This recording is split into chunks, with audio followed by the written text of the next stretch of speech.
আসসালামু আলাইকুম।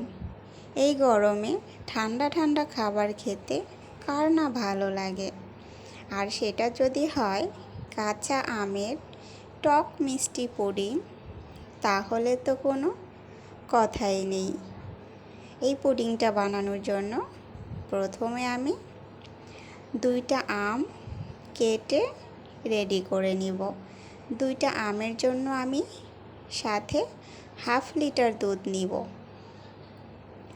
এই পুডিংটা আমার 2 বছরের বাচ্চাটাও খুব মজা করে খেয়েছে। এতটাই খেতে ভালো লাগে, একটু টক টক আর একটু মিষ্টি। দেন আম 2টা কেটে প্রথমে আমটাকে অল্প একটু পানি দিয়ে সিদ্ধ করে নেব। আর আমটা যেহেতু টক, তাই সাথে একটু লবণ দিয়ে সিদ্ধ করব, তাহলে খেতে ভালো লাগবে। সিদ্ধ হয়ে গিয়েছে, উঠিয়ে নিব। দেন এটা ঠান্ডা হলে তারপর ব্লেন্ড করে নিব। ব্লেন্ড করে নিয়েছি। এখন একটি প্যানে দিয়ে সাথে পরিমাণ মতো চিনি অ্যাড করে দিব। সাথে 1 চামচ আগার আগার পাউডার দিয়েছি।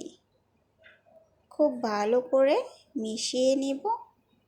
দেন চুলাটা ধরায় দিব।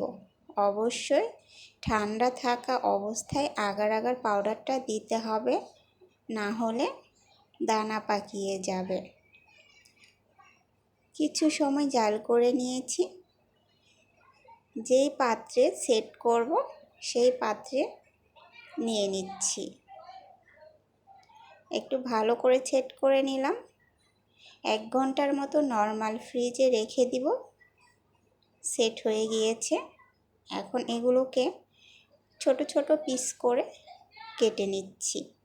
আর এটা যদি ভালো করে সেট না হয়, তাহলে কিন্তু ভালোভাবে কাটা যাবে না, আমগুলো ভেঙে যাবে।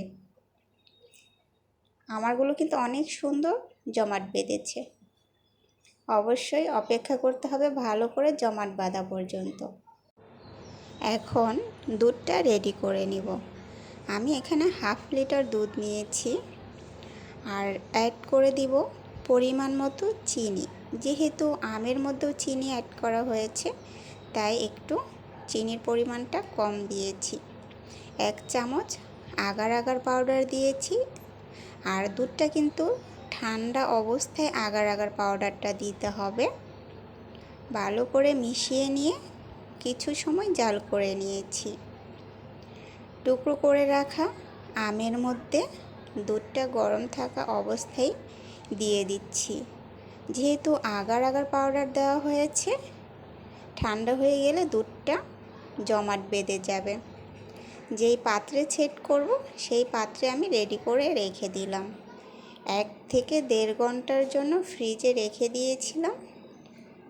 খুব ভালোভাবে সেট হয়ে গিয়েছে। কিন্তু একটি ছুরির সাহায্যে সাইডে থেকে একটু এইভাবে আলগা করে নিচ্ছি। দেন প্লেটে ঢেলে নেব।